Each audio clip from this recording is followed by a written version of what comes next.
you. You too. I'm Randy White, and I know everybody here except Good. Sean. I'm not sure we've ever met in person, so finally good to spend a little time with you. I've used your books, and I direct the Center for Community Transformation here in Fresno, anchored at Fresno Pacific Biblical Seminary. And so some of the work I do is academic, but most of the work I do is out in the community. All right. Thanks, Randy. Lisa, why don't you go ahead and introduce yourself? Sure. Good morning, everybody. My name is Lisa Watson, and I know many of you, but not Sean, and haven't had the pleasure of meeting you, Bill. But I am Matthew's wife, and so have gotten to journey with him over the past 17 years, and the last 7 as he's done this dissertation. So glad to be here. All right. Great to have you on board. Thanks.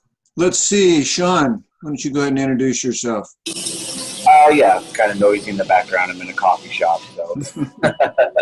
I'm Sean, and I live here in Portland, Oregon, and I kind of, like Randy, part of my world is in academics at Warner Pacific University, and then the other time I'm working with church planners for the Table Network.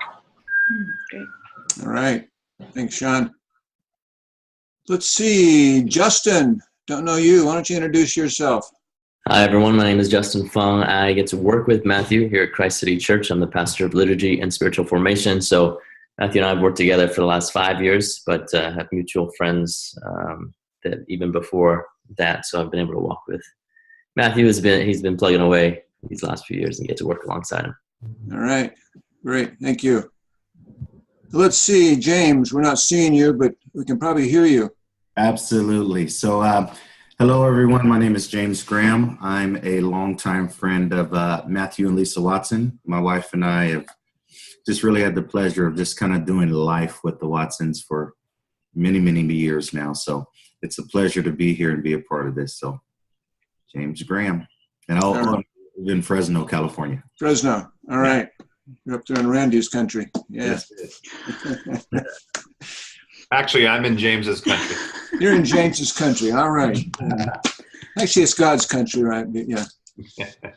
All right. Well, I think everybody probably knows you, Matthew, since they've been working with you, and we'll kind of get to know you a little more. How long have you been over there, Matthew, where you're working? So I've been in Washington, D.C. for 5 years now. All right. Serving as pastor and church planter here. Before that, I was in Memphis, Tennessee, which is where I was when I started my BGU journey. Was a mission pastor there, coordinating international work and urban ministry and church planting. That was like 20 years ago, right? When you started your BGU journey? You cannot rush genius, Dr. White. We've had this conversation. But yeah, it was a bit. And then before that, lived in Fresno, in Randy and James's country. Living and serving in downtown Fresno. All right, cool. Well, let me just kind of go over the agenda for today. We'll spend about 15 or 20 minutes as Matthew gives us a presentation, just kind of bring together some of the components of his dissertation and refresh our minds. And then we'll spend about 45 minutes just doing some thinking, discussing. As you're listening to the presentation, if you could just maybe write down some questions, topics that we could use as we kind of discuss the work and just kind of bounce off ideas off each other. After we finish that discussion, we'll move into an evaluation session where I need to break everyone out of the session except the 3 voting members. I guess there's 3 of us, the second reader, the supervisor, and myself. We're the voting members of this committee. We'll do about 15 minutes of an evaluation, issue you a grade. Then we'll bring everybody back into the session. During that time, you'll kind of be on hold, so your screen will just say on hold. Stick around, though. We'll bring you back in to announce the results. Okay? All right. Well, Matthew, go ahead and take the microphone and lead us through your PowerPoint. You can go ahead and share your screen there. Great. I am excited and incredibly nervous about this, so I'll just jump in and get going. Yeah. So The title of the paper and the project, Crossing Twin Bridges of Race and Class, Planting and Pastoring Churches Across Racial and Class Divisions. And basically, there's one central question that I've been looking to explore, and that is, what are the shared characteristics or traits that are common among churches that are crossing racial and class divisions? There is as many of you I'm sure are aware, there's a growing body of literature that deals with churches that are crossing racial divisions, including research exploring approaches to multiracial and multicultural expressions of church. But what's jumped out to me is that there's not nearly as much literature or research out there around churches that are crossing class divisions. And even less that's exploring sort of the intersection of these two, of race and class. And so that's been sort of the tug for me of trying to explore churches that are doing both of those. It's climbing, but 13% of U.S. churches are able to be classified as multiracial.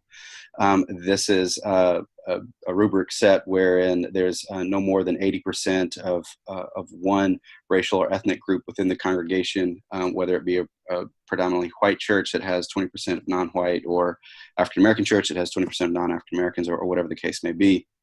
But there's no figures that I've been able to identify that says what percentage of churches are multi-class, that are bridging, whether it be predominantly middle-class churches that are reaching poor neighborhoods, or churches that are just demographically diverse as it relates to economic backgrounds. A few things that are also going on within America and within American church life. One is waves of in-migration over the past couple of decades into American urban centers. Urban cores are beginning to see sort of what's been referred to as a return flight of predominantly, but not exclusively, but predominantly young professionals that are moving into urban core areas and moving into city centers. But you're also beginning to see sort of an out-migration of poverty that's being pushed into suburban America. And so you have this dynamic that's happening within urban centers, but then also a dynamic that's happening in suburban outer ring areas. So as you see that, you see sort of a change demographically as it relates to race, but you're also seeing a change demographically as it relates to socioeconomic background. And so those become further triggers for me, not just our own context, but some things that are happening nationally, and sort of has this lingering question of how can church planting and pastoral efforts be tailored to address the opportunities presented by contexts that are diverse in terms of race and class. Now, in the previous slide, obviously, I referenced what's happening in suburban America. I don't touch on that as much in my project, primarily because of my own context as an urban one. You'll see some of that come up a little bit later at the end of the project, an area of further research. So the prevailing question being, how can church planting and pastoral efforts be tailored to address this dynamic? And so the responding question for me is, what are the marks, qualities, or characteristics of churches and church plants that are effectively reaching across race and class? The audience for me is really very local. At Christ City Church, as you'll see in just a bit, we are in a city, and we are in a neighborhood that's experiencing these kinds of rubs between in-migration and out-migration that are seeing dramatic demographic shifts racially and economically. And so in some sense, what this dissertation and what this project has been is really me focusing on 10 blocks in Northeast DC, from 5th Street to 15th Street along the H Street corridor in Northeast Washington, DC, and then a cluster of neighborhoods north and south of there. And so the audience is really some questions that are being raised within our context congregationally. But also because of what's happening in our neighborhood, it's not just exclusive to our neighborhood. And so there's a network of church plants and churches in Washington, D.C. proper that are also wrestling with this, as they're whether they're longstanding churches that are seeing their neighborhoods change, such as Mount Moriah Baptist Church, which is referenced in the dissertation, a historically African-American congregation, but reached out and said, how do we reach these white folks that are moving in? Or whether it be new church plants that find themselves in neighborhoods where there are demographic shifts. And so we're connected relationally to other church plants and younger congregations in the district here. And so the hope is that this work actually has some legs for them as well. And then thirdly, kind of more nationally, we're a part of an organization called the V3 Church Planting Movement, which is associated with Virginia Baptist. That's their church planting arm. I serve as a coach. Justin Fung, who's on this call, is a board member there. And we see churches planted throughout North America. So really saying, okay, if there's other places wherein the lessons that we're learning here in DC, if they're helpful for other, particularly other urban centers that are planting in places where they're seeing demographic shifts, if it's helpful, they can contextualize it as would be appropriate. That's sort of the radiating ring of the audience of where we are. The history of our context is, goodness, I really didn't even, in some ways, the history of our context is the history of the country. Washington, D.C. as a federal district was carved out from land from Maryland and Virginia. And at the time that it was identified to be the federal district, Maryland and Virginia, in the early 1800s, those two states combined held, I believe it was half of all slaves in America. And so you have this city that was carved out, and its origin story has been one that's bound up in America's racial history. But even from its earliest time, DC was a haven for African Americans, those that had been freed from slavery, and it was Baltimore and St. Louis and Washington D.C. that were the earliest cities that had a predominant free African American population. And so when we talk about histories of cities in general, and certainly within our own city, listening to those origin stories and seeing what the origin stories are and how that can track the history and the progression of the city is really important. It's been quite insightful just for me to learn my own context in Northeast DC. Washington, D.C. quite quickly became the center of Black elite thought and education and culture with the rise of Howard University, with the U Street corridor in Northwest DC, which was called the Black Broadway, Duke Ellington, and just a thriving cultural scene where it was not at all uncommon to see Langston Hughes, Duke Ellington, Thurgood Marshall all together on U Street and really thinking about the things of the day that were pressing on the Black community. Just even educationally for a minute, as DC became the center of African American education, because of racial history, what you had in DC was just this educational proving ground. Because as African Americans secured master's degrees and PhDs, they couldn't use those degrees just anywhere. So they became school teachers and professors within DC. And so you had extremely highly educated, highly diplomaed African Americans leading high schools and junior high schools and elementaries. And so it just continued to percolate and center African American education within Washington, D.C. One of the things that you also see, though, within D.C. is sort of this back and forth between Black empowerment and disempowerment. At every turn, as African Americans begin to secure leadership within Washington, D.C., there's always this turn because of the unique nature of D.C. It's not a state, but as a district, it behaves in many ways far more like a colony than it does a state. And so as soon as you see African Americans rise in leadership within Washington, D.C., you also see Congress, predominantly white, landed, wealthy, Congress taking power away from D.C., wherein they control everything down to how much money is spent on parks and roads and infrastructure and schools and everything. So there's always this push and pull.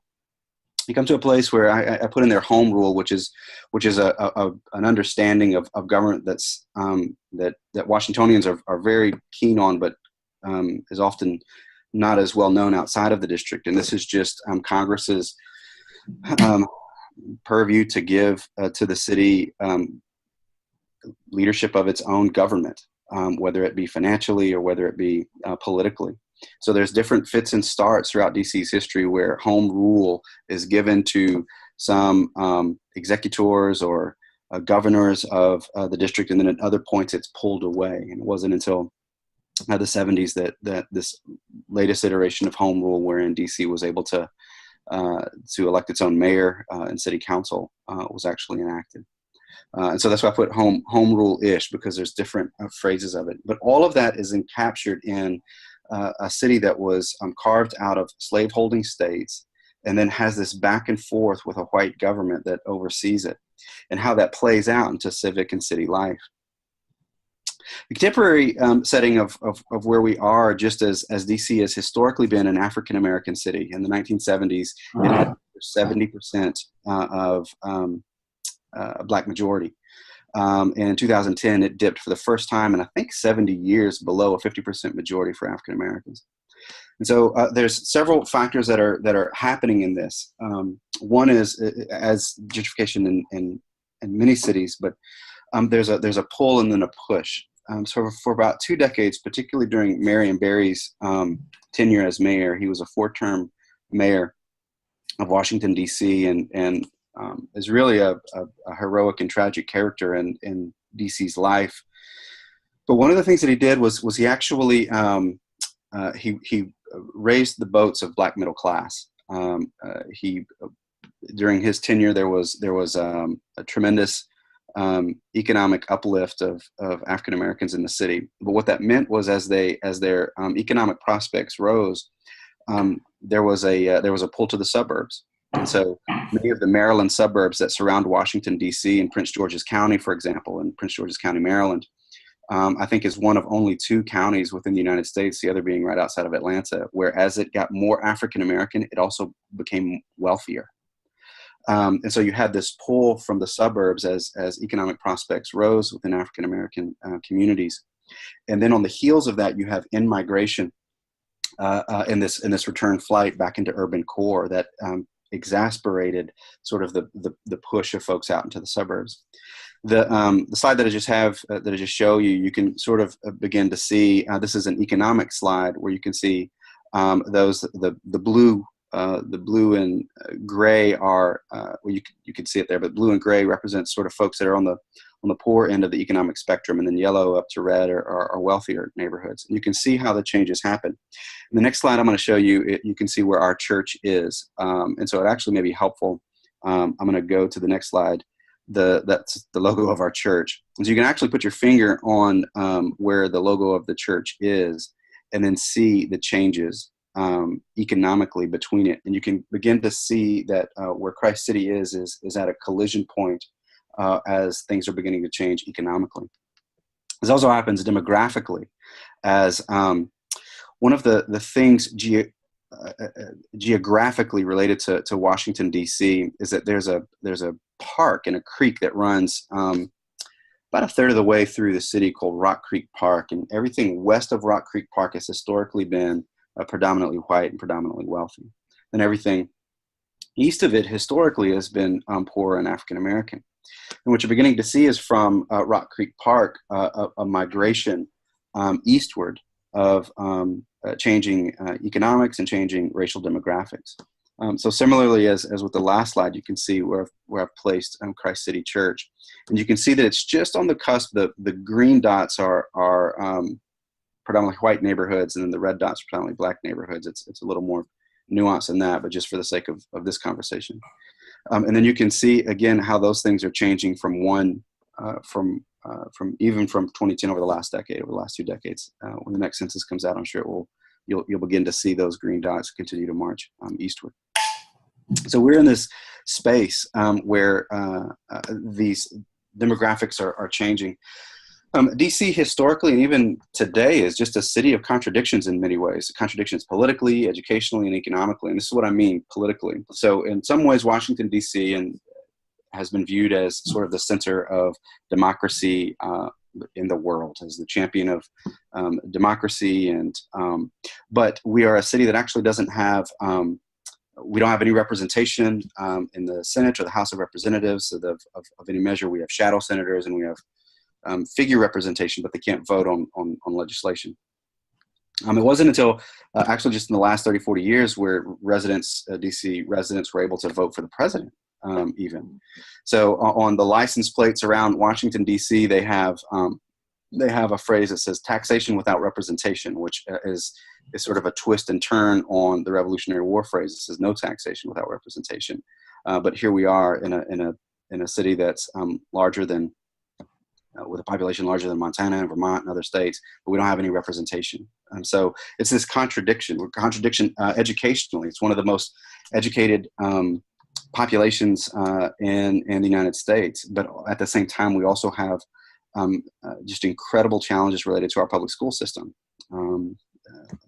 About a decade ago, Waiting for Superman, a documentary about education inequality in urban centers, highlighted Washington, D.C. public schools.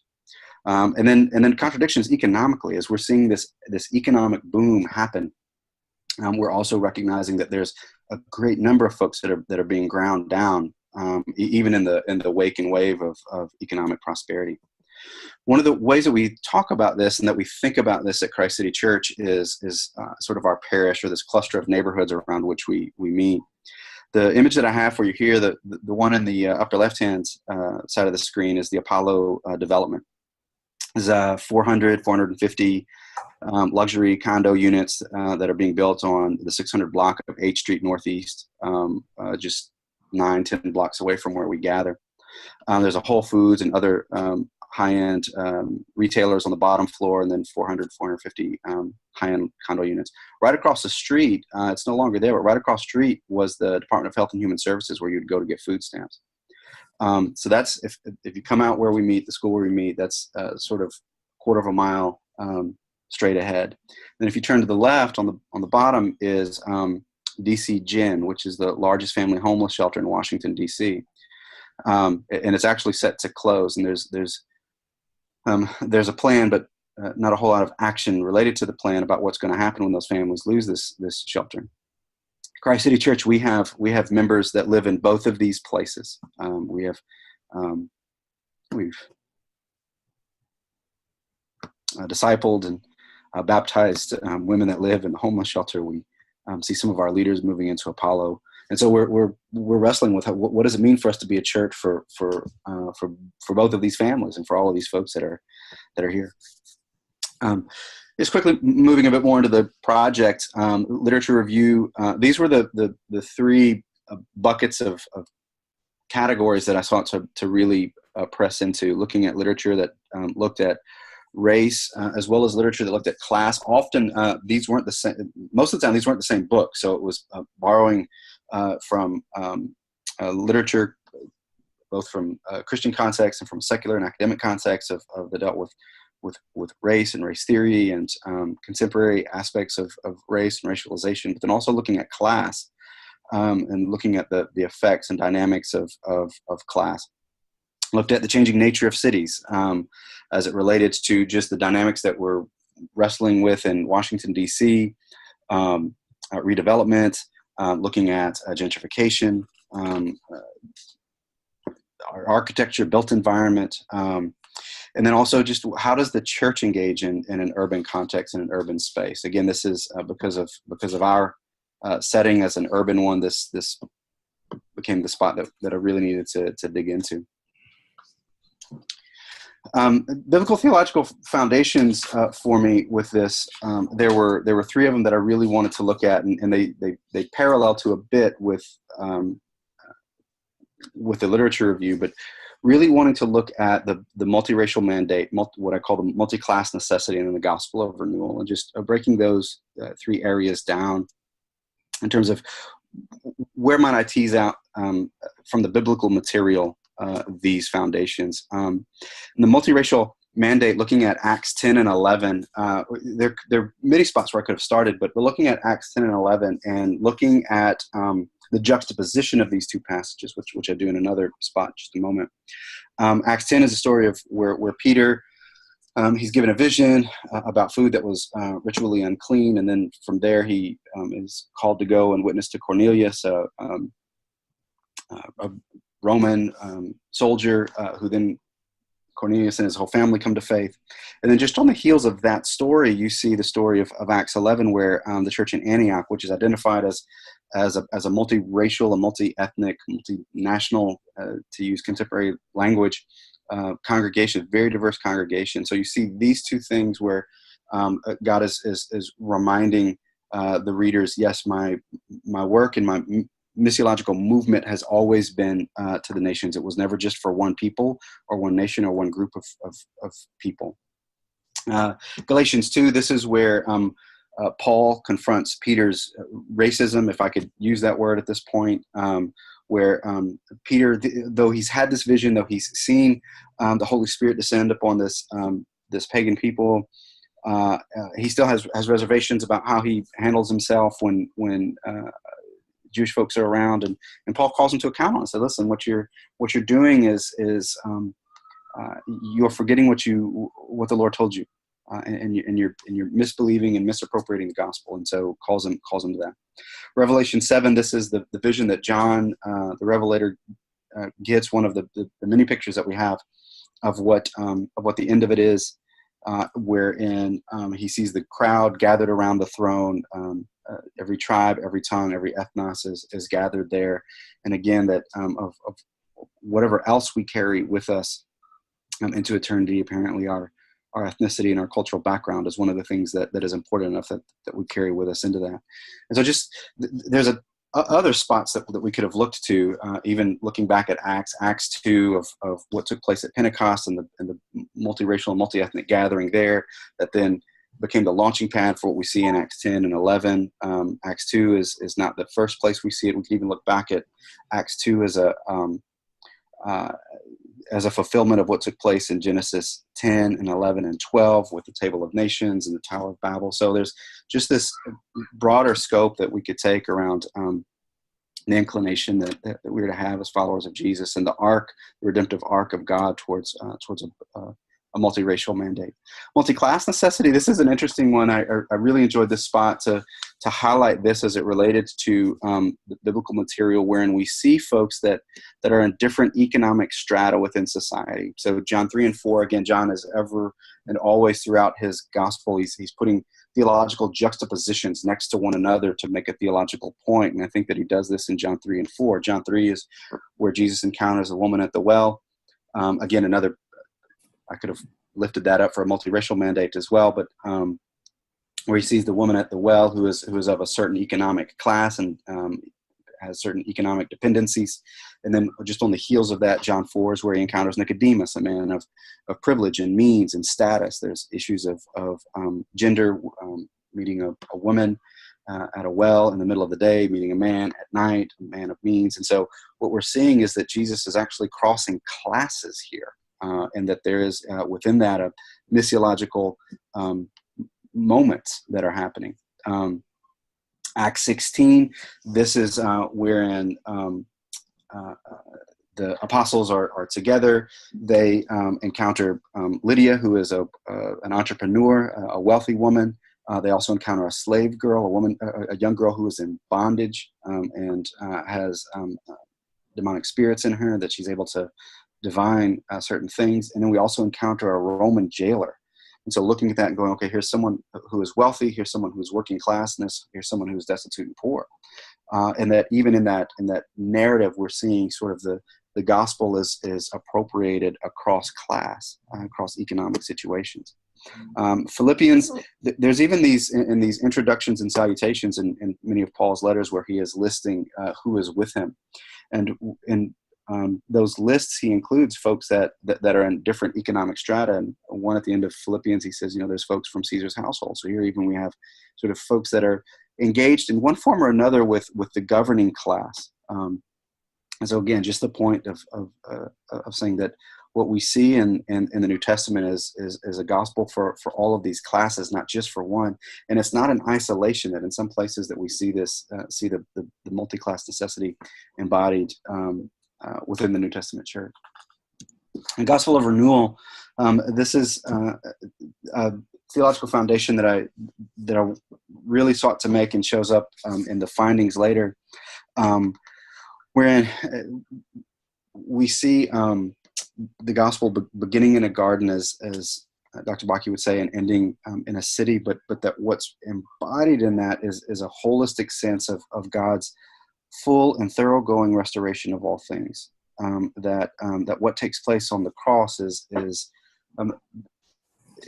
for people, but it doesn't just stop with people. That there's something that takes place in Christ's redemptive work on the cross that affects the soil, that affects the environment, that affects the built environment, that affects relationships, that affects relationships with one another. There's just this holistic sense. The biblical material that can lift this up, classic passages, Isaiah 61, which Jesus uses as his inaugural message in Luke 4. The Spirit of the Sovereign Lord is on me because he's anointed me to proclaim good news to the poor.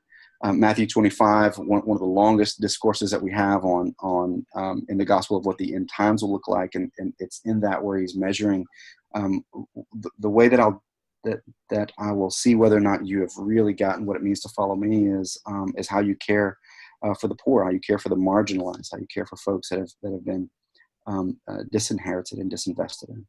And then Revelation 21 is just 21, 22 as well, just this picture that we get of God's restoration of creation and all things being made new, wherein the natural world is made new, where the built world is made new. We have a garden in the midst of a new city, the New Jerusalem that comes down. One of the ways, this is a tool that we've actually used at Christ City a bit. In some ways it's an evangelistic tool, but it's also a way to understand the Bible writ large of creation, fall, redemption, and renewal.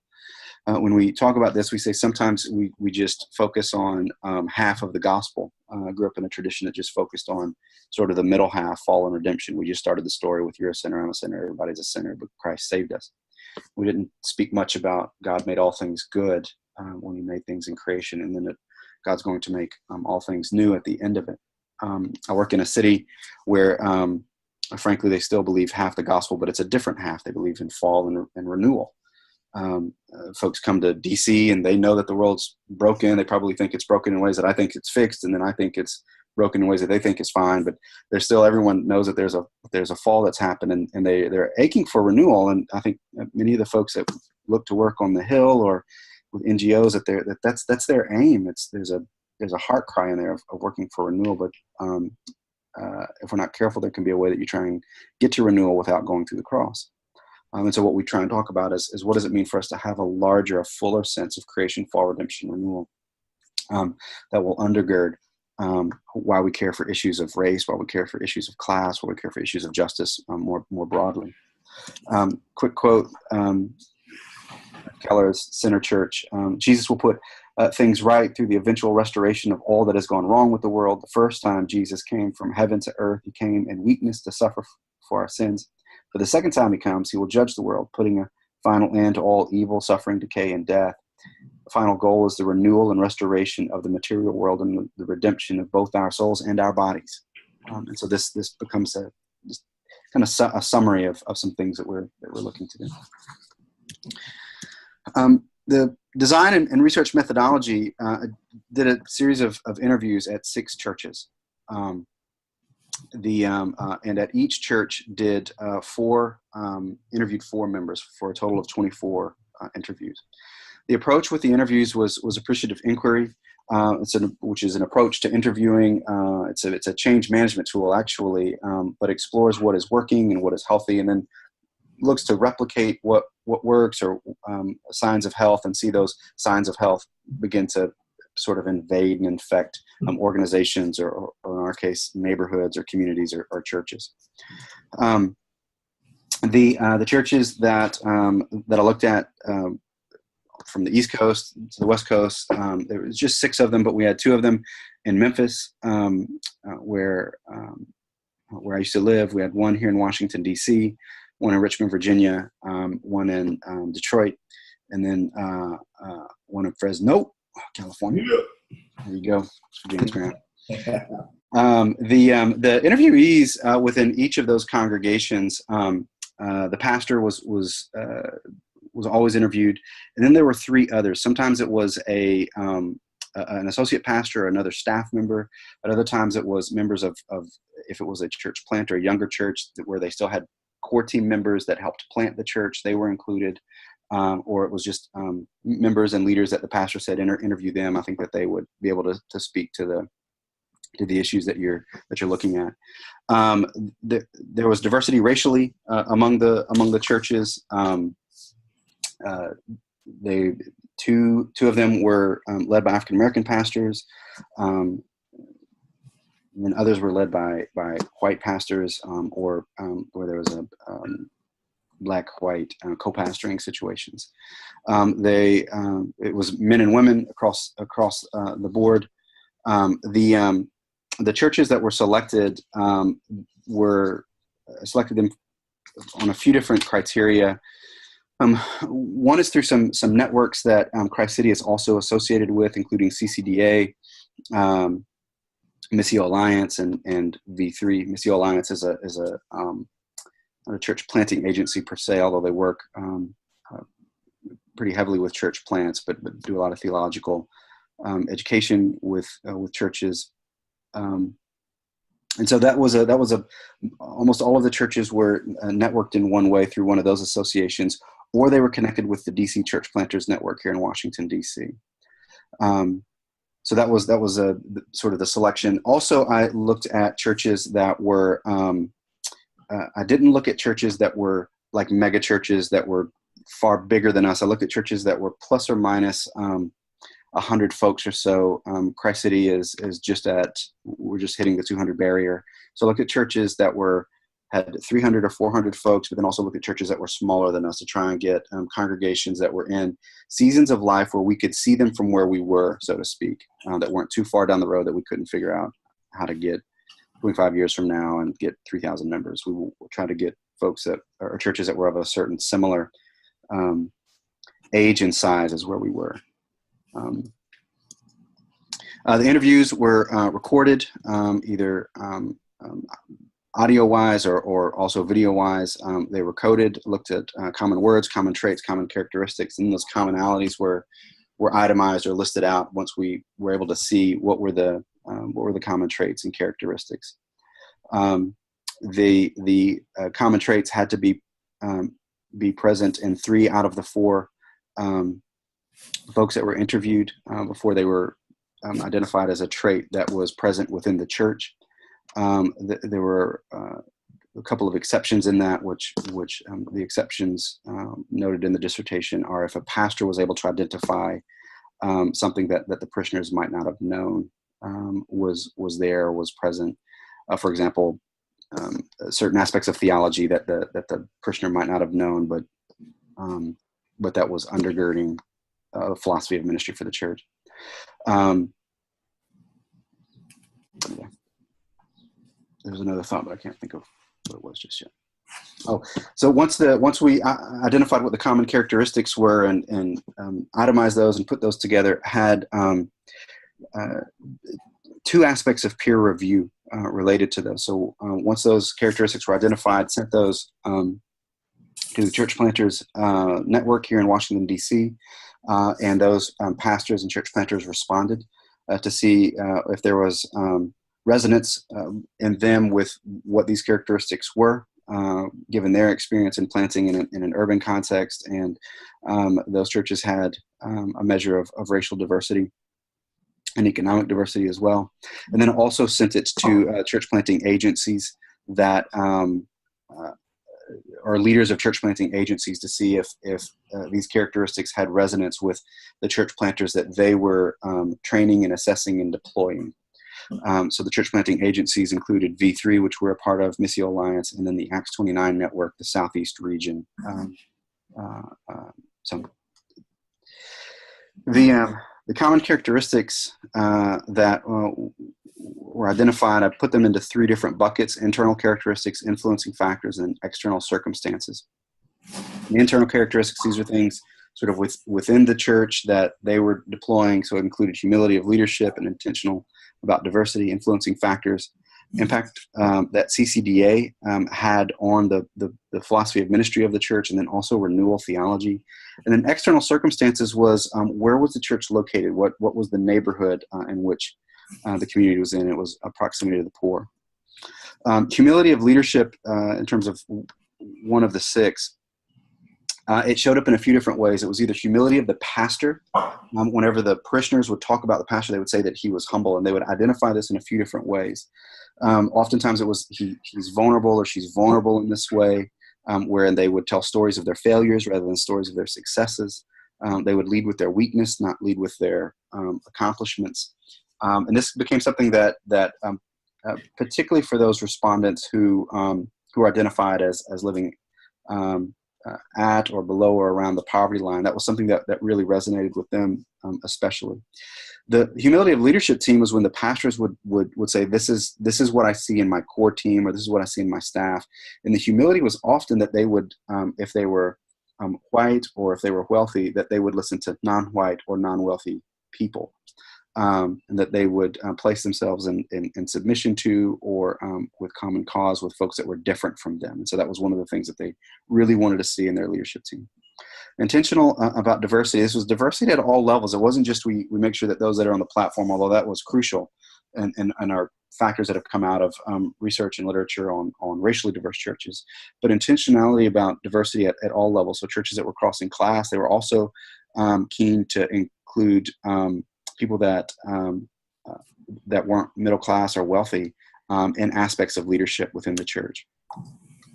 Influencing factors, CCDA's impact, particularly Dr. Perkins and a couple of the churches where Dr. Perkins personally had pushed them or prompted them to take the step towards church planting in a way that would allow them to cross race and class dynamics.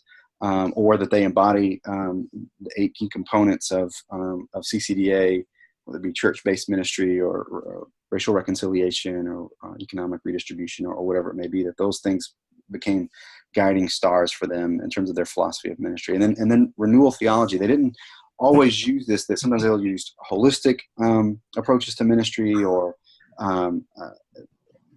dealt with the soul and the body, cared about systemic issues of sin and personal issues of sin, social justice and personal holiness. It was always this. They never wanted to dismember this sense of theology, that we just cared for one thing and not the other. It was ever and always that we care for a whole sense of what it means to follow Jesus. And then proximity to the poor. The churches that are here, and some of this is intuitive. If you're going to have a church that crosses race and class, it can't be in a homogeneous neighborhood. So in our context in Washington, D.C., that meant that we weren't going to plant in far northwest D.C., which is predominantly wealthy or predominantly white, and neither are we going to plant in far southeast D.C., which is overwhelmingly African American and poor. It had to be in some place where it was either what we refer to as a collision neighborhood, where it's a neighborhood or a borderland that is between upperly mobile or economically healthy neighborhoods, and then neighborhoods of disinvestment. That's where these two neighborhoods come together. Or it's a neighborhood that's undergoing change and gentrification. But with all of the churches, they made an intended point to say we're going to preference the poor. We're going to make sure that we're accessible to the poor. We're going to make sure that if we're going to be on a border of a collision neighborhood, we're going to be inside the neighborhoods of poverty. And so there was a proximity issue that they all displayed there. And the peer reviews put this out to the church planters. You can see their response to these characteristics and the ones that they felt they had resonance with. The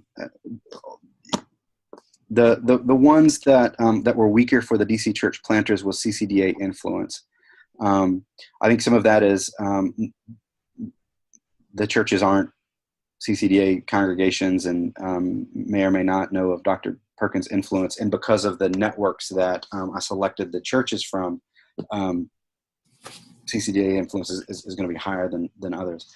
But the others, in terms of humility and leadership, diversity, and a holistic sense of theology, those all came out quite high. And then characteristics that they felt were less necessary. Again, CCDA, just because it wasn't their context. They were less familiar with it. They may have had to Google what is CCDA.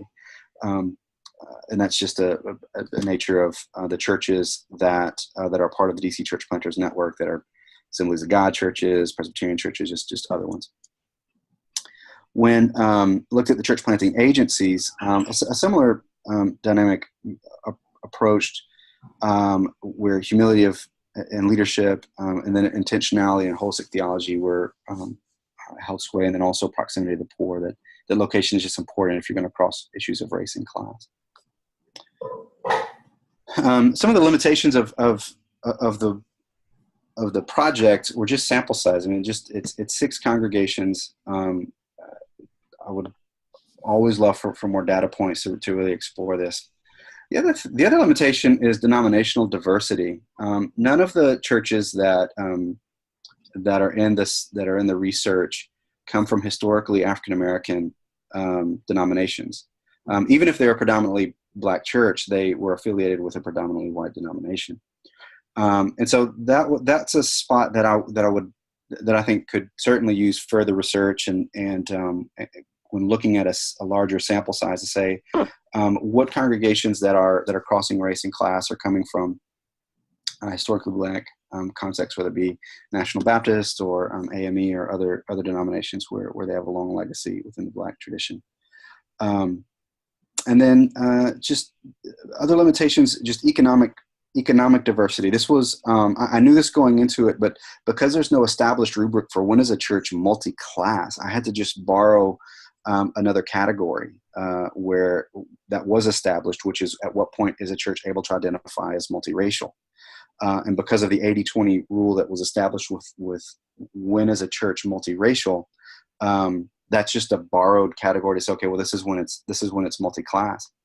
What struck me pretty quickly, two churches in the interview process, is that that rubric is going to be quite challenging, and some of it's related to the economic viability of the church. I had pastors of churches say to me, listen, it's fine that you put 20% there, but I got to tell you, once you get over 25%, your economic model really has to be quite different than traditional church planting economic models. You're just not going to be self-sustaining. You're always going to have funding from outside if you're going to be in proximity to the poor, and if you're really going to reach into poor neighborhoods.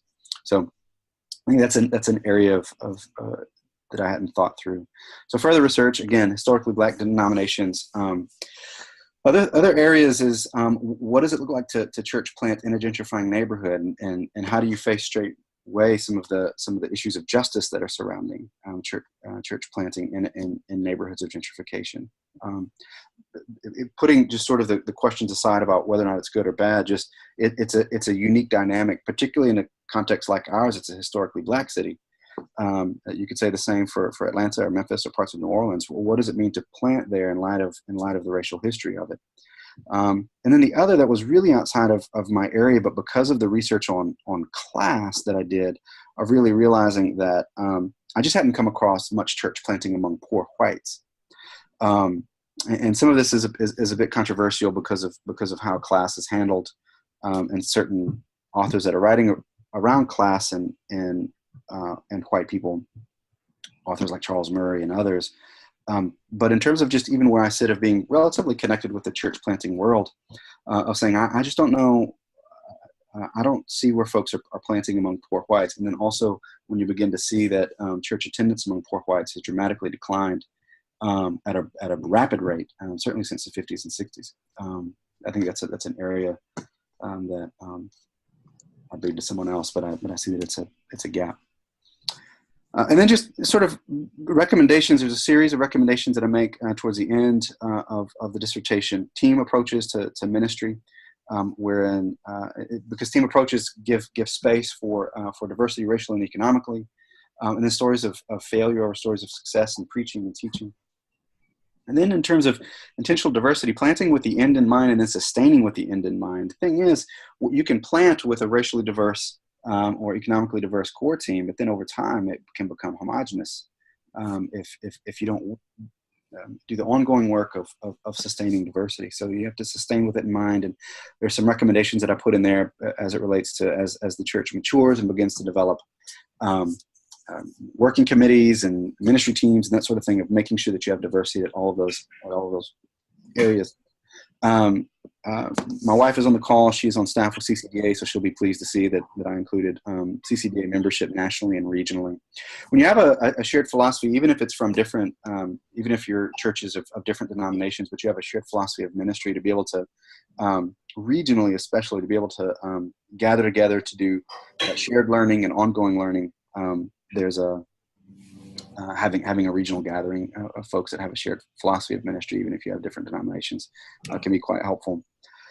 Spiritual formation that includes action and reflection and boundary crossing. As you have those congregations that were crossing race and class, they referenced this in several spots of saying, because our people are crossing racial lines, we have to have an ongoing practice of saying, okay, let's reflect on points of tension, points of intersection, points of division. Let's reflect on that, get a sense of what the Spirit is doing, seeing what the Scriptures had to say about this.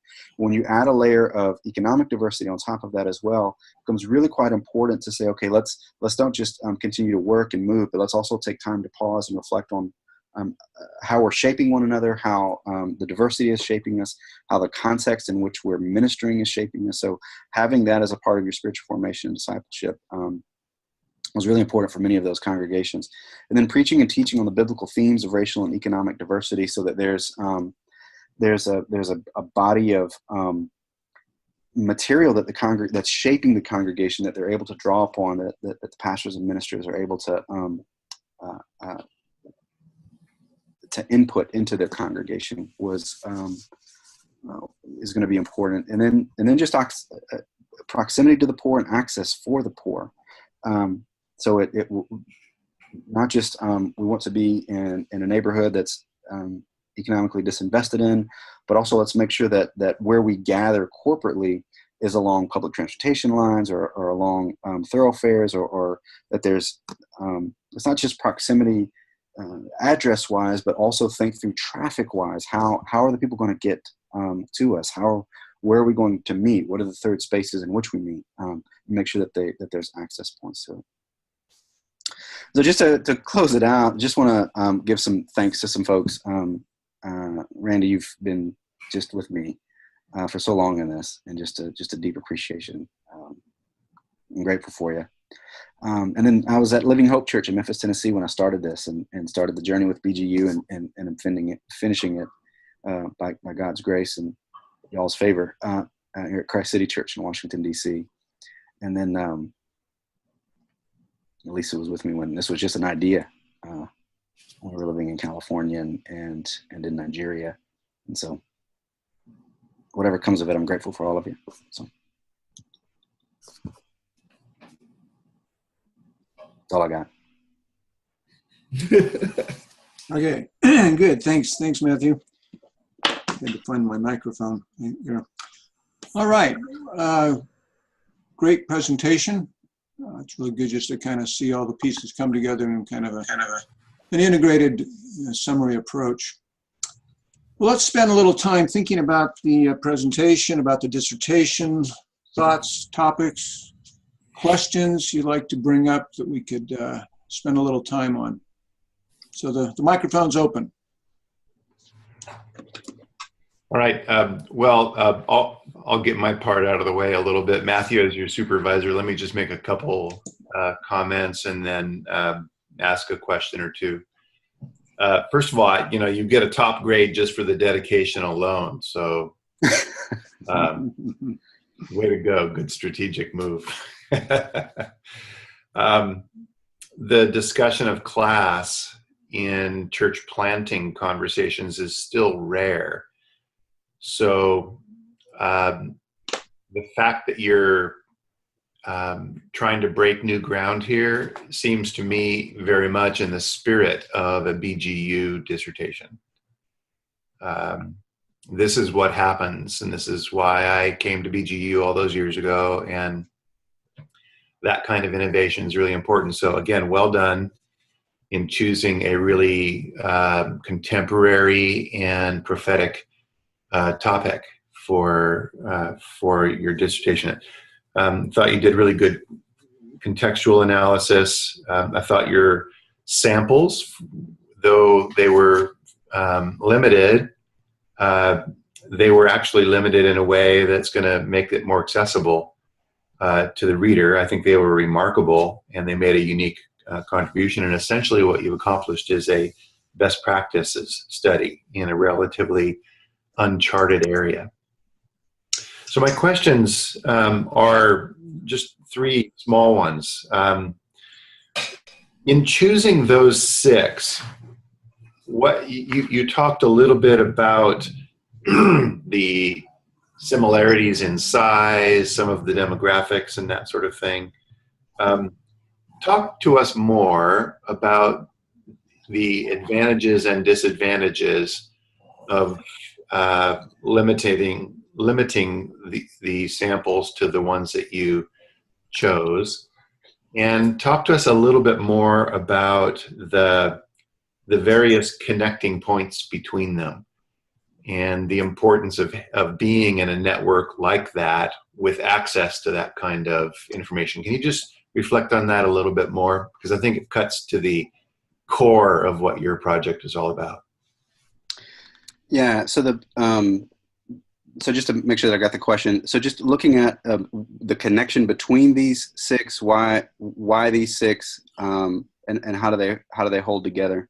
I'm talking about their distinguishing features, not necessarily a relational connection. I'm talking about their distinguishing features. Yeah. So first off, because of the uniqueness of the class piece, there, to some degree, the size of the congregation meant, because of the issue of class, it meant that the size of the congregation was actually going to be a bit limited. Mm-hmm. Because we just don't ask that question. I mean, churches can do a survey, but often they don't ask, how much money do you make? Right. They can sort of guess based on the neighborhood in which they're in, but otherwise it's going to require the pastor or the leader, when I ask them, is your church multiracial? And you can hear it in the recordings of the interviews. They're processing it through. They're having to know the church has to be of a certain size where they can sort of think through the pockets of people that are in their congregation, identify, okay, how many of them are wealthy, how many of them, and they would ask me, what's the poverty line, for 2018? They would ask some of these questions to say, this is what it is for a family of 4. This is the wealth. Let's look at these different categories, and they would begin to size up their congregations. So some of it was demographically, not just for our benefit of a church that's a couple of hundred. Let's get one that's sort of 400 on the higher end. Let's get one that's 175 on the lower end. But it also required that the pastor or the leader knew enough about their congregation to be able to say, "This, yes, we are multi-class in this way." Mm-hmm. They would also be able to report, particularly those that were 5, 6, 7 years old or older. They would also be able to report how that's changed, particularly if they're in neighborhoods that. They were started in neighborhoods that were overwhelmingly poor, but then have shifted because of gentrification or just economic development within the neighborhood. So they had a sense of knowing where they were. Mm-hmm. So that was one of the things. In many ways, it was a self-selecting process where I would ask a few different folks, and some churches were like, I don't think that we're there. Yeah. I'm not sure, or we're there just barely. Some of the interviewees, they actually told me that they had like a directory, and they pulled out the directory and they just went through it and go, okay, where do we think they are sort of economically? Fascinating. Fascinating that they had a directory, first off, and then that they were able to kind of do that. So some of it was that self-selecting piece of it, but I knew enough about these congregations because of associations with the different agencies, CCDA, V3, or what have you, that they, I knew that they were multiracial, that they had right. taught on that, or I'd intersected them in different ways relationally. That I knew that they were multiracial, but I wasn't sure whether or not that they were multi-class. And so that part has been, in terms of like research and methodology, that part is it was just a self-reporting of saying this is where we are as we're cutting across class. You're breaking new ground, so you're really inventing the methodology as you go. And I guess you've sort of intuitively cut to the core of my question, and that is the revelations that are coming out of this as to the skill sets of leadership inside congregations that are trying to be multi-class. And the skill set develops on the fly. So it's like the old, commercial, building the plane while you're flying it. Yeah. You were asking leadership, how do you assess this? And they were saying, I don't know, maybe I should think about that. And then the revelations come in that process. And I think actually that's a very important contribution to the church planting community, is what new skill set is going to be necessary if we're to achieve this goal of being multi-class. I need to learn how to assess that. Related to that, was there ever any attempt on the part of leadership in any of these 6 churches to simply look at the vocational profiles of the parishioners rather than income profiles? So, somebody doing labor work, somebody, a painter, somebody driving an Uber cab, that the vocational ties are a clue and an indication to class. It did at the higher ends, but not as much at the lower ends economically. Mm-hmm. So some of the congregations, some of the congregations, especially as we began to deal with economic sustainability of it, they would begin to report, just as if you would think of churches not just as black, white, but also predominantly black, but we have Latino, and we have white folks and a few Asian. Like, as they thought through the different ways that they were diverse, they began to think through it also. What are the different ways that we're economically diverse? And so at that point, they were able to identify vocationally, okay, we have this bunch, and even with small group, they would say this small group, they're all doctors. We have this group, there's like 2 or 3 lawyers in there. So they began to think through it vocationally at the higher ends. But I don't remember any of them saying, oh, we have 6 or 8 painters, or we have a couple of day laborers. Like that wasn't the piece of it, but it certainly was at the higher ends. Right. Yeah, and I would suggest that for further study, giving pastors tools to assess class might be a good way to think about, Bill, as you work with future dissertations and people want to explore this, it would be a good thing to suggest in that process. That leads me to my final question, and that is, as you did your interviews and then you made your presentations for peer review, I'm just curious to hear about the reactions that you got from the church planting community. Can you talk to us a little bit more about the possible influence of your project on them just by gauging their reactions and responses? Yeah, so I actually, even before I submitted the peer reviews and was doing the interviews, I had a conversation with a guy at Christ City that does a lot of sociological research. He's a sociologist, and I was asking him about it, and I was like, sometimes I feel like just in asking the questions, I'm manipulating the data. And he said, oh yeah, there's something that happens just in asking the question. And I noticed that even as I'm putting it to the peer reviewers, the church planters, as well as the agencies, just by asking these questions, there's there's sort of an arrest to it, where the feedback, it was a sort of a formed way that I secured their responses, but even in just the emails and the correspondence since then, and the appetites to continue to have ongoing conversations, because we're all engaged in church planting. I mean, we see one another every 6 to 8 weeks, where there's you can just see the sort of the formation and the gears begin to turn in the emails that they're sending and the follow-ups. Just the relational correspondence that didn't show up in the data per se. Yeah. That a few of them are planting in collision neighborhoods, or they are in collision neighborhoods or gentrifying neighborhoods, and so it becomes really, really pertinent for them. Others that are part of the Church Planters Network, and they're in a neighborhood that has already sort of had a thoroughgoing gentrification. It's really turned over, and though it's they're 10 years down the road, but as they think about what's the next frontier for them in terms of the district or even in surrounding Maryland suburbs where they're looking to plant, these conversations, proximity to the poor, intentional diversity, certainly come up.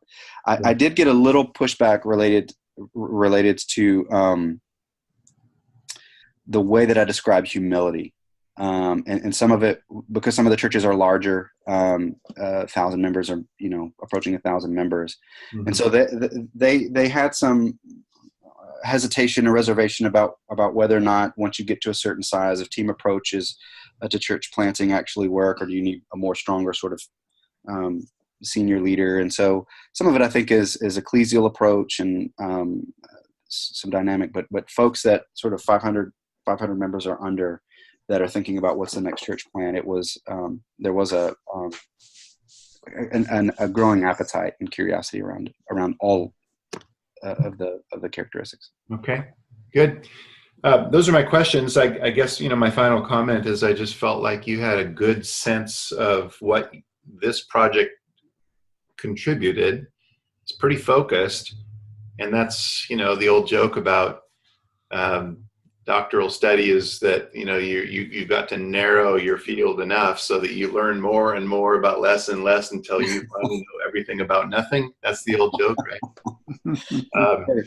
So I think you very much satisfied the intent of focus in this project, and a good sense for what's left to be studied, because you're really breaking some new ground in this field of study, and have some good suggestions for future studies. So well done. I will pass off the microphone to someone else. This is Bill. Matthew, let me just ask a couple questions. Number one, you just briefly mentioned, I think in your results chapter, that you tried to use an appreciative inquiry approach in your interviews. Could you talk a little bit about what that means to you? What exactly was unique in terms of how you approach those interviews using what you're calling an appreciative inquiry approach? Yeah. So in the project, I list the questions that I would ask to the interviewees. And in terms of appreciative inquiry, it was really trying to get a sense of when did the church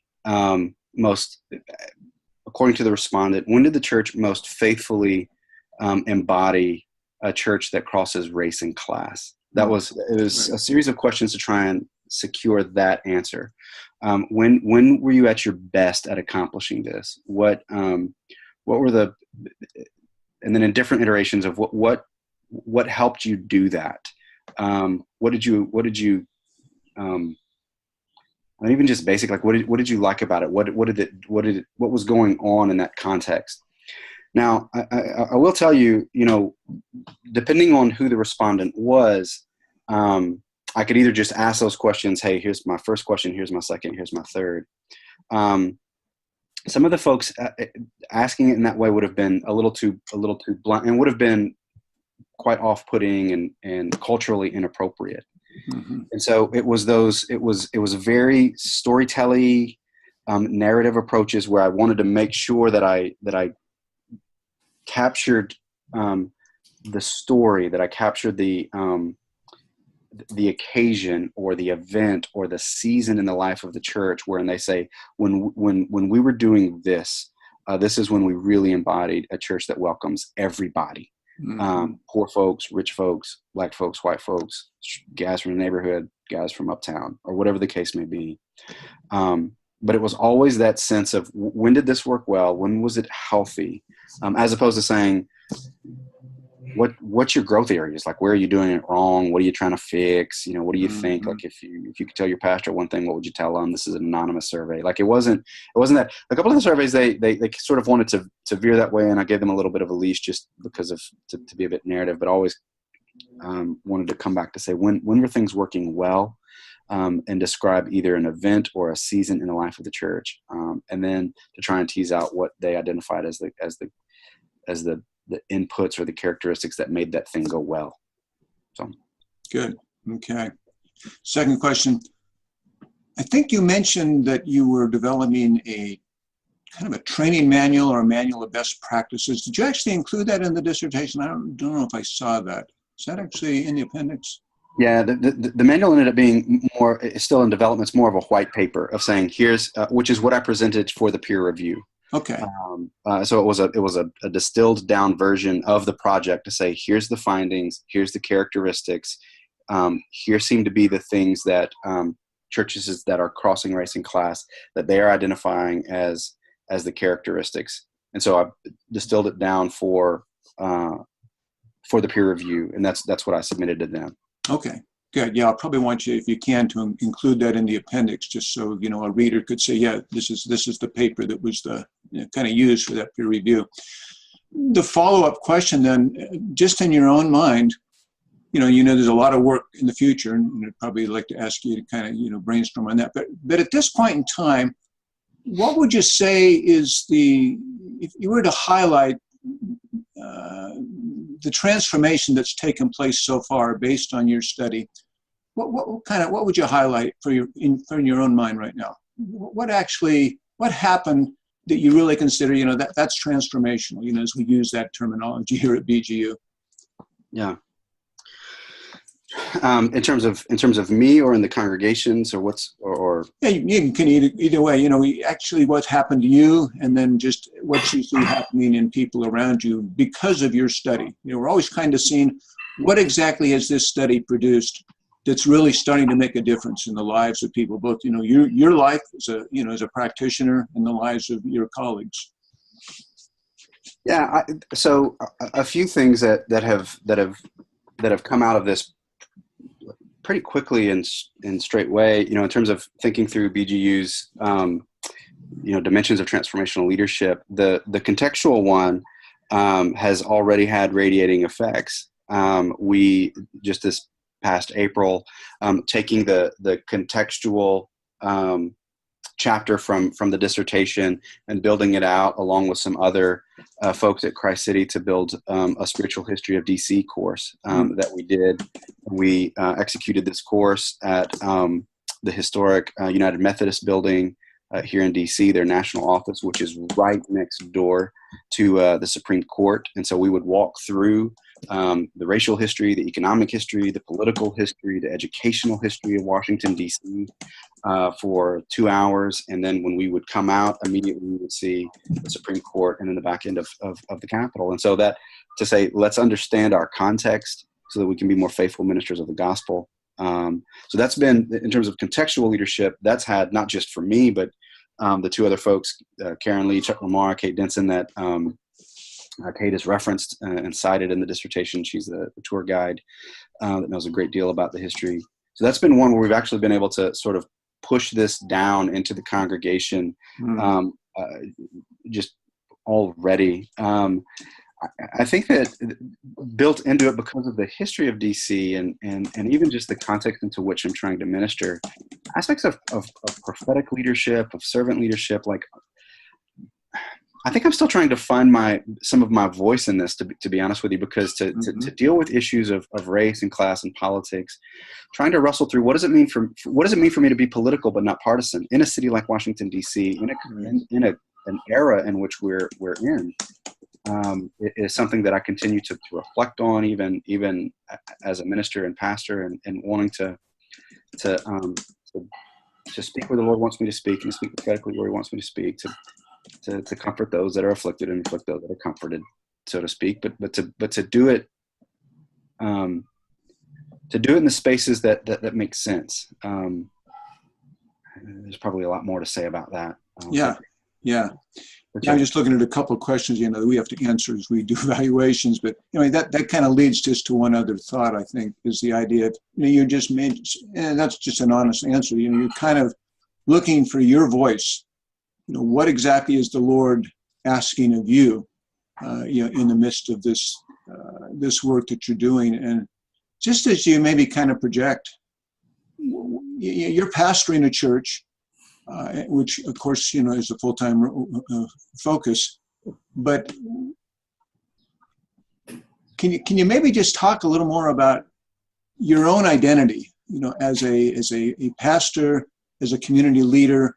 What would you hope for in terms of what role you can be playing in the future, as you're working through this whole issue of, best practices for I'm getting my words mixed up here. Interracial and interclass. What kind of a role do you want to play? What do you feel the Lord kind of leading you to be doing in the coming years? Yeah, I think that some of this project is actually bound up in my own personal narrative. To be real frank, I grew up. I was born out of wedlock. Grew up in a housing project in East Dallas. There was a middle class church that came into our neighborhood through a bus ministry and grew me up and discipled me. And so, I think in some ways this project is me trying to sort through who I am, and what does it mean to continue to reach guys in neighborhoods that are ones like that I grew up in. Right. And what do I do if the church that I'm pastoring moves too far in a direction to where it's unable to reach across race and class, because that would mean that it would be unable to reach folks like what I grew up with. Mm-hmm. So in terms of finding my voice, that's it. Like there is a sense of self-reflection and self-identity that's not bound up in the project, but is to say, let me use this as a way to more deeply explore and understand who I am and who God has made me. I think that there's a way that I'm reasonably gifted in developing leaders, and so what does it mean for me as someone who has reached some measure of education, who is a white man, like what are and economically stable, given I'm in an incredibly expensive city, stability, let me put air quotes around it, but also what does it mean for me to be on the lookout for leaders of color as a white man? What does it mean for me to be on the lookout for not just to see people who live in poverty as objects of ministry, but actually as participants in the community and worthy of leadership development. If it's true that this is part of my own story, then Christ City's pastor found his origin in a housing project in East Dallas. Mm-hmm. So that means that there's some church planter in the housing projects right around where we meet. That's going to be pastoring a church plant someplace. So I don't want us to miss it. Amen. Yeah, no, that's good. I'll just ask, it's kind of an obvious question, I know, but, as having grown up with, the church growth movements and all those kinds of issues, there was always the debate between, homogeneous and heterogeneous churches, okay? The research always says, well, homogeneous churches, you have a better shot at growing. How would you shoot holes into that theory? Well, I mean, the thing is, first off, I want to, the Lord uses all kinds, man. Right. He uses mega churches, uses video venues, uses big churches, uses homogenous ones, so I don't want to, God bless every kind. I know that how he has formed me and the inclinations that I have. The ways that the context that we're in is a diverse one. And I'm not saying that every church in America ought to be diverse. racially and class-wise, but I think that there's room for a few more. And I do have hesitations about homogenous churches, and that there can be a way that discipleship gets misshapen. Mm-hmm. I think I referenced this in the project, when we only listen to and are influenced by people who look like us and are from our same backgrounds. There's an affinity to that. There's a way that we can buy into that, but there's also going to be a misshapen way that that our discipleship will take. And I think that we've got to recognize the shadow sides of that. And there are some aspects of discipleship that you just can't do quickly. The sociology is the more diverse the congregation, the slower it's going to grow. The other numerically, other challenges are going to be there, and I think all that's when we experience all of that, honestly. But there's also a way that I think an unbelieving world is looking for a church that embodies that fuller picture of the texture of the neighborhood in which we're located, but also that there's an ache that we have for Revelation 21 and Revelation 7 that's just embedded in us as image bearers of God, that a homogeneous church isn't going to be able to paint a picture of as clearly as our congregation will. Right. So there'd be other hesitations that I would have, certainly about the shape of disciple making that happens in a homogeneous church. Yeah. No, I mean, I just think about my own experience at BGU, and I think, you've been to the school since 1990 when it was planted, when it was launched. But as we as a school kind of evolved, we'll just use that term, we became very cross-cultural because of Ray, etc. But it was, at least for me, just being able to mix it up with people from so many cultures, backgrounds, races, all that gave me, I know, such a new perspective, I think, on the gospel.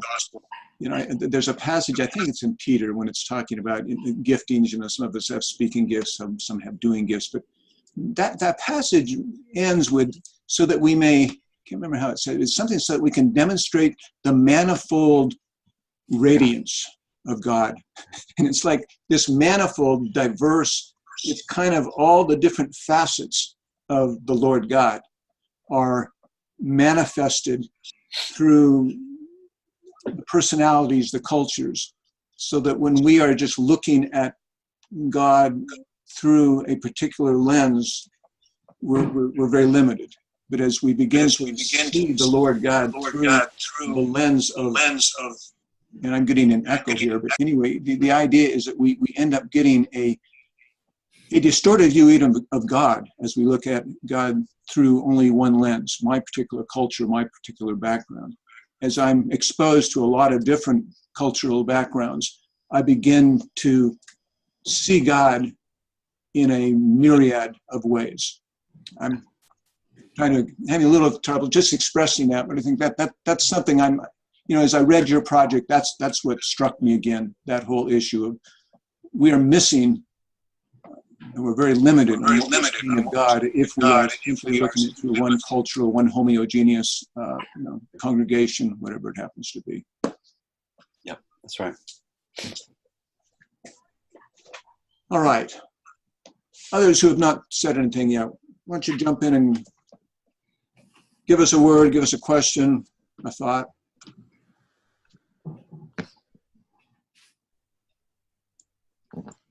I'll go. Can you hear me all right? Yeah, go ahead, John. A lot of background noise, and so just a couple things. You have the screen in front of you, which is helpful. So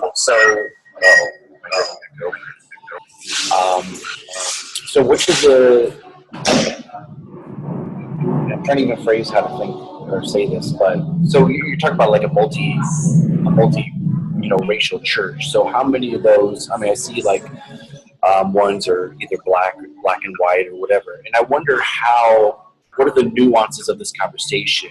I think in places that we live previously, like Vancouver, British Columbia, I think of cities like Toronto, that when we talk about like multiracial, we're thinking of a whole different scenario than DC, or I know you use the example of Fresno, that's a different kind, you know what I mean? So I wonder what are the challenges, or is there any, I know maybe this isn't just speculative, but I wonder how different this conversation is if we're talking in a Hispanic and white church, or an Asian, which is large. We're talking South Asian, we're talking Chinese, or I wonder what are the nuances of this conversation in those kinds of congregations. Is there anything that you can speak into that at all? Yeah.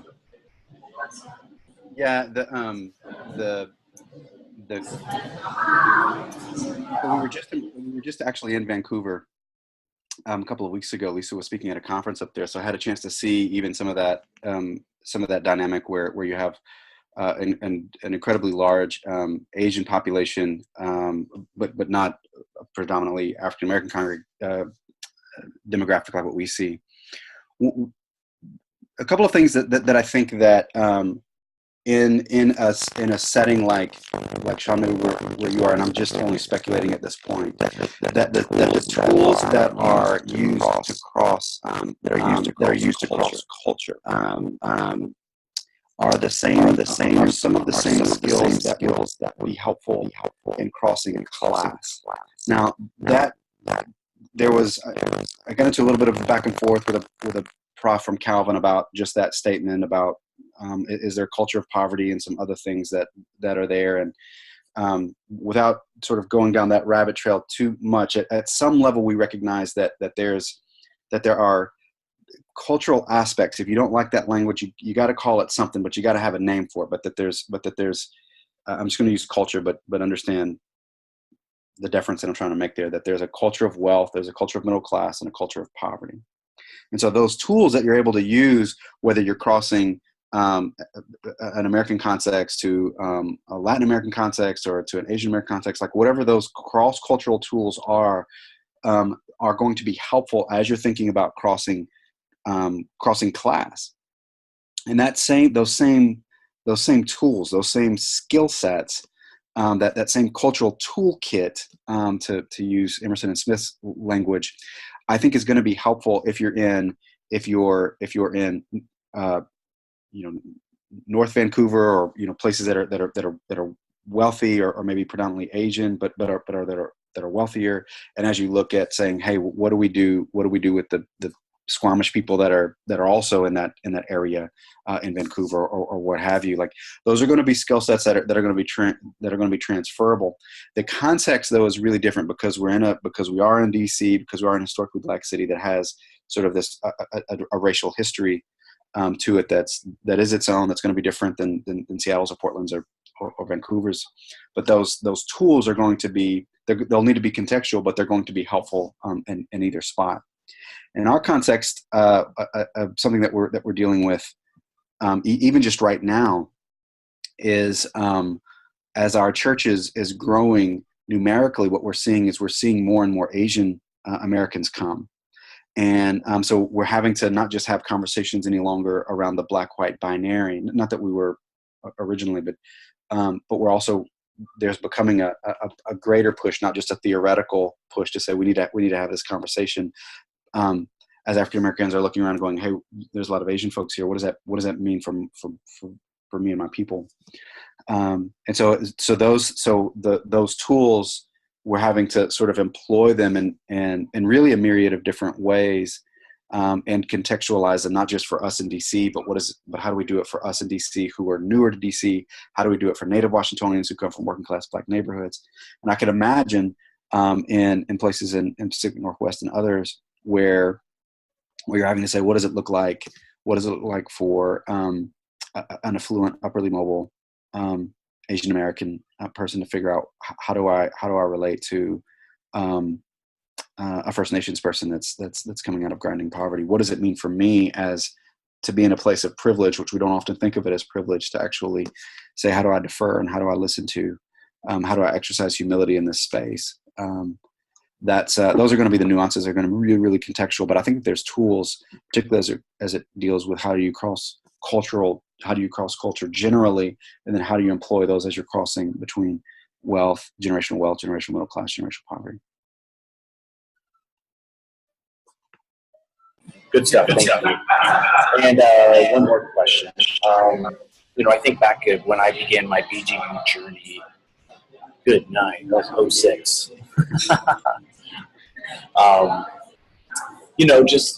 remember even my first foray into urban stuff, urban ministry, reading books like, Ray's, like, Urban Christian, back in the day, and then fast forward, and it's almost like the world, and obviously we know this, the world in the city that he wrote about is different. You know what I mean? I live in inner city Portland. It's, and Portland is a whole different animal than like Chicago or DC, etc. But even now, the whole conversation, and you pointed it out in some of the books that you looked at, urban is different. It's changing rapidly. So how does your dissertation, your research, what you're uncovering, how does this reframe even what we think of as urban ministry or even urban church planting? Well, I feel a little sheepish to kind of, even walk down this road with some published authors in the room, but you can push back on Ray. Ray's not here, so. I think that sense where urban used to mean inner city isn't. It's going to be less helpful, particularly as we see poverty and rise in suburban contexts and suburban settings, and what do we make of sort of inner city versus outer city problems that you might see in Europe. I think that those things are coming to the fore, and there's research out now about the return flight into cities that it is. That it's educated, white, and childless folks that are moving into cities, and what does that mean when we talk about urban ministry? And are we just importing what we've traditionally thought of as suburban values into urban architecture?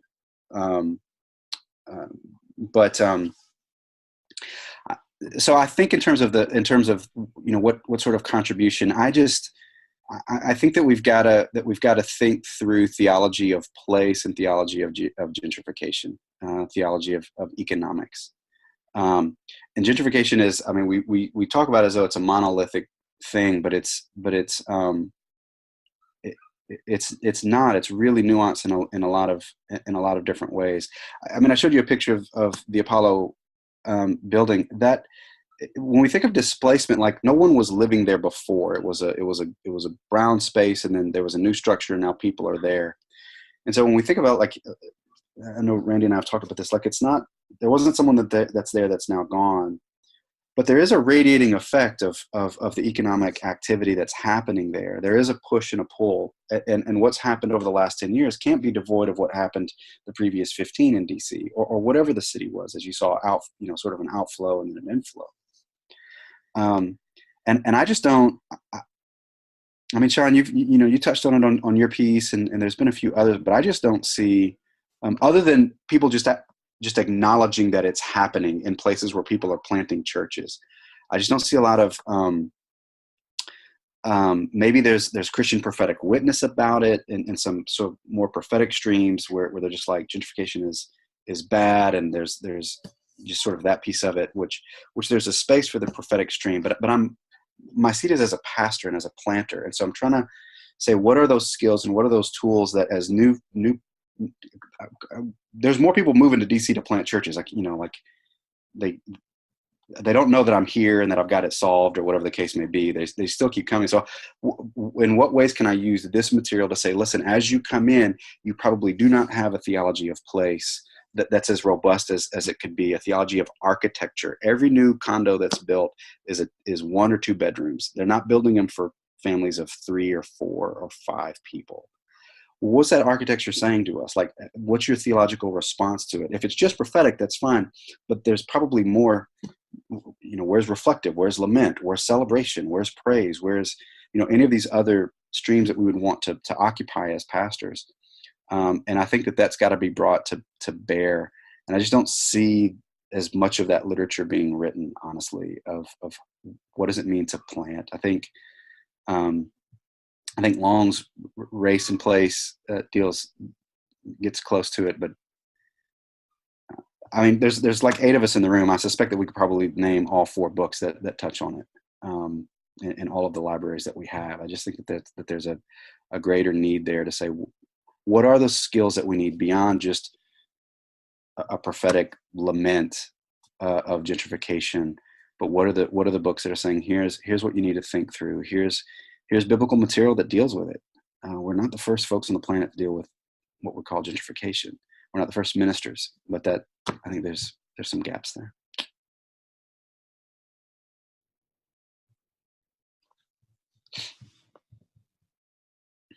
Okay. I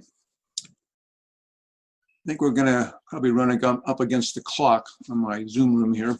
But are there any other pressing issues anybody would like to bring forth before we kind of move this into an evaluation session? You know, so this is James Graham. I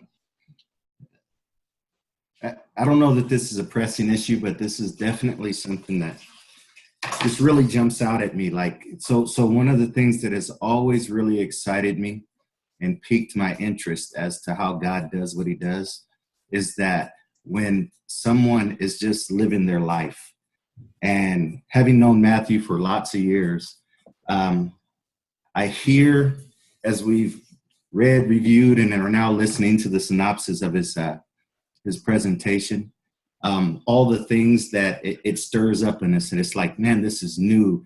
How are people responding when you're asking these questions? And, you know, that type of thing. And the reality of it is this has really always been Matthew. And for me, it's comforting to know that, you know, he's just kind of operating in a way that God has always had him operate. It looks different now because he's doing different things. But all the best things that I've ever experienced have, to some extent, resulted in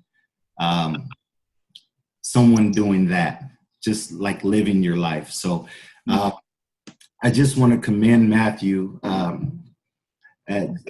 for simply doing that. Like, I'm always amazed at how, you know, tactical he is, how strategic he is. I mean, that's just a part of his personality, and I think to some extent is just a result of him coming out of a hood somewhere. I mean, like you just, you know, you just develop these abilities, but you know, his God-given like emotional intelligence about some of this stuff is just, it's just amazing to me, and it's what's needed as it relates to.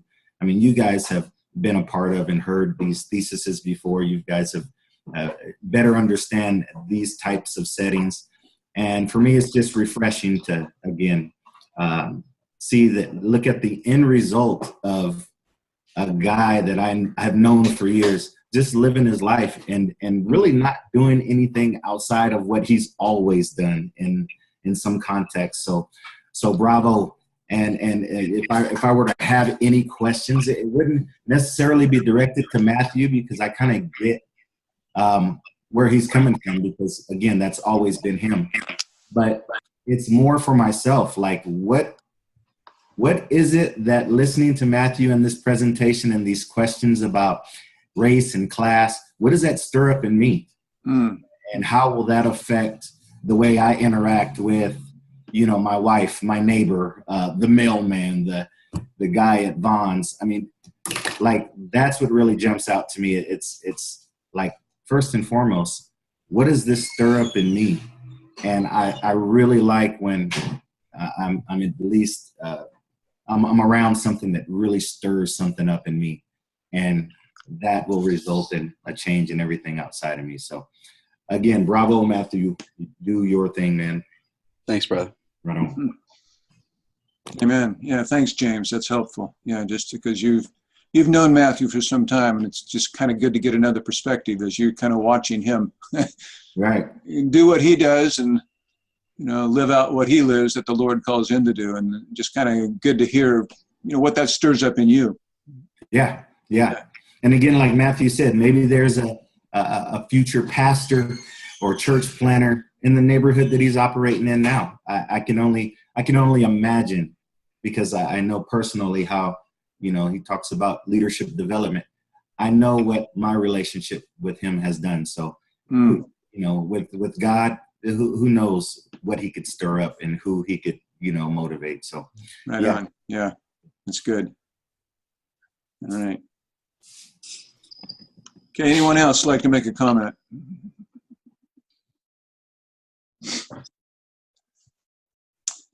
Okay, what I'm going to need to do is I'm going to have to pull everybody out of the session except the 3 voting type members. And let's see, that's Randy White and Sean and myself. So the rest of it, your screen is going to say something like you're on hold.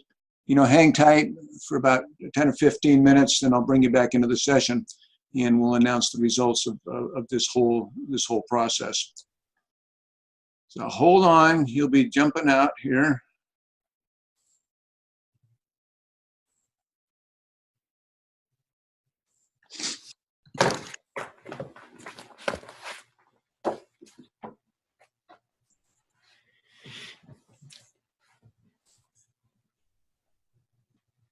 Let's see, I think I took Sean out. I need to bring Sean back in.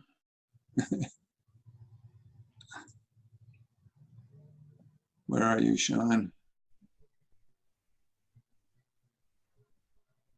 Yeah, it looks like Sean jumped out of the session. That's not good.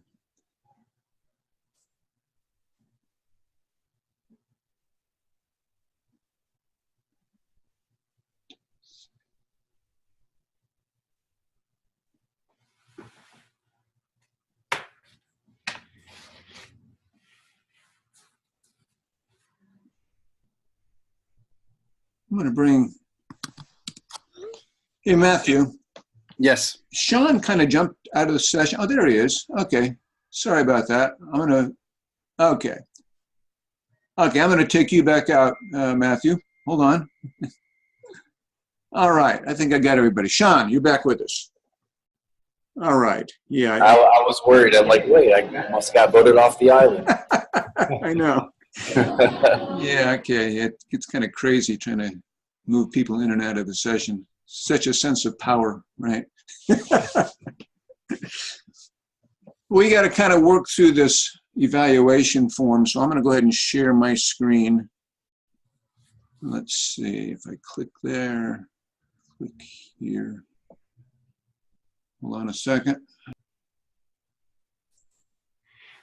Okay, we should have everybody back in the session. So Randy, why don't you take the microphone first? Well, Matthew, you've been on a journey for a while here. You know that old saying that if you weren't in transition when you started doctoral study will inaugurate one in your life. And we think that has been true. And we're delighted with the results of this journey. We are delighted that you seem to have fulfilled the absolute fundamental intent of a BGU doctoral degree. You have decided to study something that the church needs to have studied. And you've decided to study it from the midst of the issue. In other words, you're not studying it from afar. You're studying something that you are living out right now. And all of us on the committee are agreed that you represent really the best of what BGU is about. And it's a privilege to have the chance to walk with you on this journey. You've been on a pilgrimage, and all pilgrimage, the journey is a lot of the point of a pilgrimage. It's not whether you get there, it's that you went on the journey. Now, we're happy to say you actually got there too. So it's my great delight as your supervisor for the first time in the history of the world to use the phrase, "Welcome to this part of your pilgrimage, Dr. Matthew Watson." Amen. Yeah. Bravo. Dr. Watson. Yeah. All right. And who will be the first to say Dr. Watson? Watson, I presume? Dr. Watson, I presume, yes. That was Livingston. Yo, man. That's amazing. Well, any thoughts or comments, Matthew, on this stage of your journey? You know, you don't journey alone, especially when you go a long way, right? And so, you know, I mean, Randy, you know, sort of the miles, you know, we've traveled and spaces and geographies and stuff, and you know, and Lisa and Justin and James. I mean, you guys have been with me a good bit of it, so I'm honored to be surrounded by folks that have kind of prayed me through it and maybe cursed me through it. So I'm glad to be here. And well, we're still trying to figure out what degrees we should be handing out to Lisa and to all spouses of people who have done doctorates. So love the fact that you've encouraged Matthew along, and also you've given him some things to think about in your own role with CCDA and a context where he can bat this stuff around. So yeah, it's been a joy to kind of to walk the road together. You know, I mean, we talk often that we don't minister on the same team in terms of our vocation, but we do walk and journey so closely side by side in the callings that we have. So today is such a special day for us. It is. Yeah. Well, I hope you can all go out and celebrate, and especially with your colleagues at Christ Church or Christ City as well. And now we do have some technical things that we need to pass along to you, Matthew. There are a couple additions that do need to be made in your document. Bill, could you just talk to Matthew about a couple of things that'll be necessary before the process is finally done? Yeah, let me just say a few things here, Matthew. They're not big issues, but you know, we always have to find a few things that we tell a student to do in the project. Okay, 3 things. These are the 3 technical points, and we'll send these on to you in writing. I'll just flesh these out a little bit more. But in chapter 5, I kind of like you to just put in a paragraph at the beginning. You know, you talk about the research method. You talked about the fact that you used appreciative inquiry, and since you indicated that's kind of a primary research method, you should devote at least a paragraph to tell the reader, you know, what appreciative inquiry is. Okay, so sometimes we just take it for granted that the people who are reading our dissertation kind of knows what we're talking about because we throw these terms around. Okay, but if you could just kind of like give a paragraph or 2 before you get into, you know, your data gathering section, maybe just have a section to just call it research method, and just say, you know, a major research method here was appreciative inquiry, and then you can just, you know, just give a paragraph or 2 on what that means to you and how it relates to the project. And, you know, just also in that same vein, if we want to use technical language, you also used a qualitative research approach, which means, you know, you said what you did. You did interviews, you looked for themes, you coded them, and they emerged. That's basically a qualitative approach. So we just need to tell the reader and stay in that, within those 2 paragraphs where you talk about research method. Yeah, I used an AI method. This is what that means. I used a qualitative approach. This is what that means, is I'm, you know, kind of looking for themes that emerged from my research. The other thing I did say, number 2, in chapter 5, you mentioned your intervention strategy, which you kind of have, both for the intervention strategy and the evaluation, you kind of had a group of peers you gathered together. You kind of looked at some of your writing and kind of looking at what this white paper you mentioned. In chapter 6, the results chapter, you did a great job of going through and, you know, analyzing what you did in the interviews, etc. What you just need there, you need 2 other little sections. One would be called the intervention section, okay?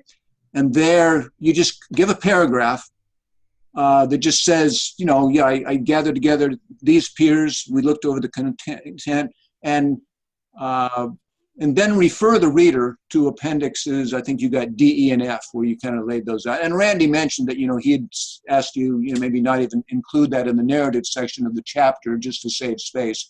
But just, you know, for the continuity of the dissertation, you need to have that. Just so put a subsection called intervention in chapter 6 at the end, and then just put, you could just put intervention and evaluation. You could even, since you kind of did those together, and then just kind of give a paragraph or two what you did, in that peer review session. The final thing is chapter 7.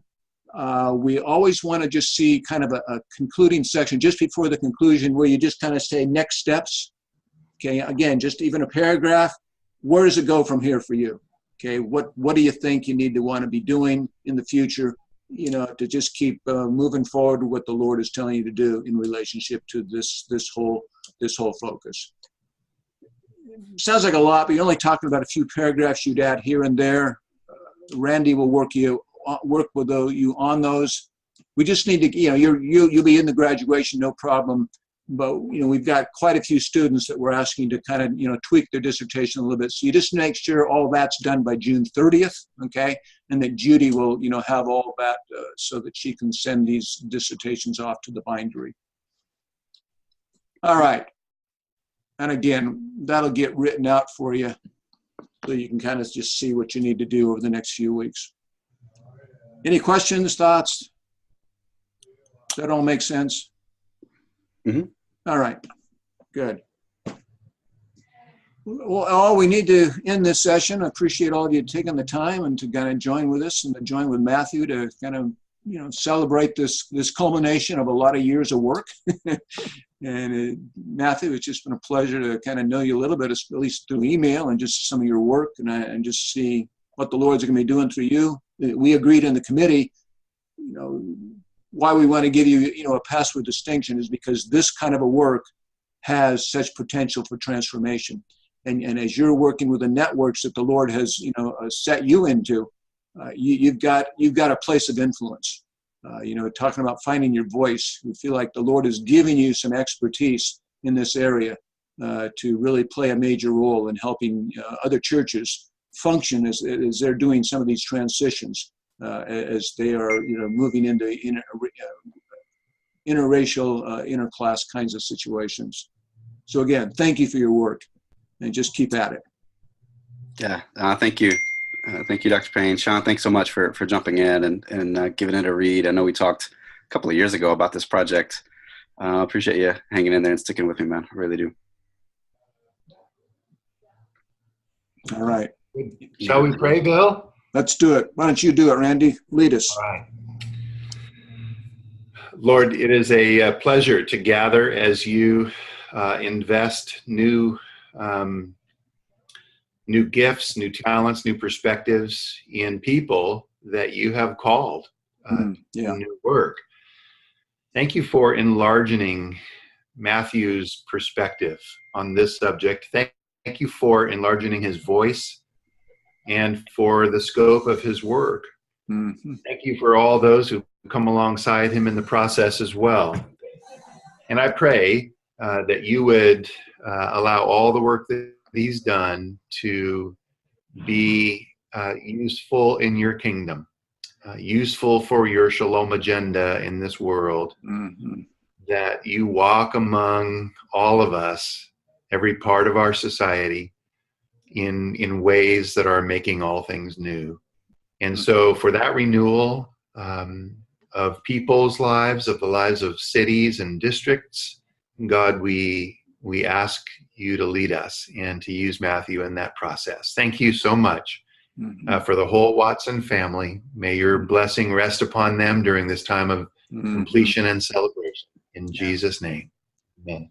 Amen, Lord. Thank you. All right. All right, Dr. Watson, I'll be in touch. And if you'll work on those, I heard 3 to 4 paragraphs total. If you'll work on those sections and simply send those to me as you plan to insert them in the document, I'll sign off on them and we'll move this thing along. Yeah, Great. like I say, those are good even writing, Matthew, so you've got something to look at.